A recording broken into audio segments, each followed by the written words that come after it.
हर साल हजारों लोग लकड़ी काटने वाली मशीन में अपनी उंगलियां फंसवाकर कटवा बैठते हैं। इसलिए इस छोटे से चैन सा स्टॉपर का इन्वेंशन किया गया। ये कैसे काम करता है इसके लिए पहले ये वीडियो देखिए, जिसमें सास स्टॉपर को ऑफ किया गया था, इसलिए ये हॉट डॉग तुरंत कट गया। लेकिन जब इसे ऑन किया गया तो टच होते ही ब्लेड तुरंत रुक गई। अब आप सोचोगे इतनी फास्ट घूमने वाली ब्लेड इतनी जल्दी रुकी कैसे, और इस मशीन को कैसे मालूम होता है कि ये उंगली है या लकड़ी। दरअसल इसके लिए ब्लेड में हल्का 3 वोल्ट का करंट फ्लो किया जाता है। लेकिन जब कोई कंडक्टिव चीज जैसे इंसान का हाथ ब्लेड को टच करता है तो करंट हमारे हाथ में चला जाता है। फिर ये मशीन इसे डिटेक्ट करके तुरंत एल्यूमिनियम ब्रेक को एक्टिवेट कर देती है, जो कि सा ब्लेड से टकराकर उसे 4000 आरपीएम से तुरंत 0 आरपीएम पर पहुंचा देती है। और ये हाथ को डिटेक्ट करने से स्टॉपर को रिलीज करने में मात्र 5 मिलीसेकंड का समय लेता है। कंपैरिजन के लिए ये एयरबैग खुलने से भी 10 गुना फास्ट है।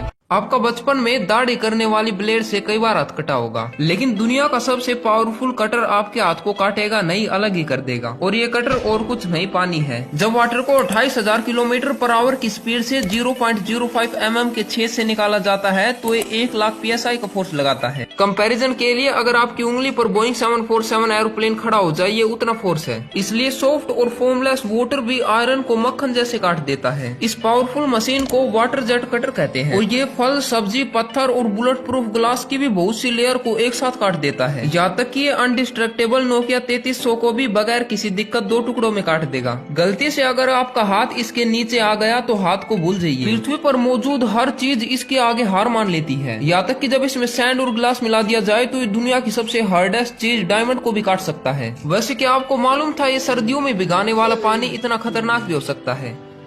क्या आपको मालूम है इस छोटी सी पक्षी किंगफिशर ने जापान के इंजीनियर की सबसे बड़ी प्रॉब्लम को सोल्व कर दिया था। ये बात है 1989 की, जब जापान की शिंकानसेन बुलेट ट्रेन जो कि 270 किलोमीटर पर आवर की स्पीड से दौड़ती थी। लेकिन इस ट्रेन के साथ एक बड़ी प्रॉब्लम थी कि जैसे ये ट्रेन टनल में घुसती तो इसके आगे प्रेशर बिल्डअप हो जाता था, और जैसे ये टनल से बाहर निकलती तो एक तेज सोनिक बूम बनता, जिससे कि टनल के आसपास हजारों लोगों की रातों की नींद उड़ जाती थी। इस प्रॉब्लम के सोल्यूशन के लिए किंगफिशर के पास गए और देखा कि जब ये पानी में तेज स्पीड में डाइव करते हैं तो बगैर आवाज, बगैर स्प्लैश स्मूथली पानी में घुस जाते हैं। फिर किंगफिशर की बीक से इंस्पायर होकर बुलेट ट्रेन को रीडिजाइन किया। इसके बाद सभी की आंखें फट गई, क्योंकि आवाज की प्रॉब्लम तो सोल्व हुई, साथ में ट्रेन पहले से ज्यादा फास्ट हो गई और इफिशिएंट भी हो गई।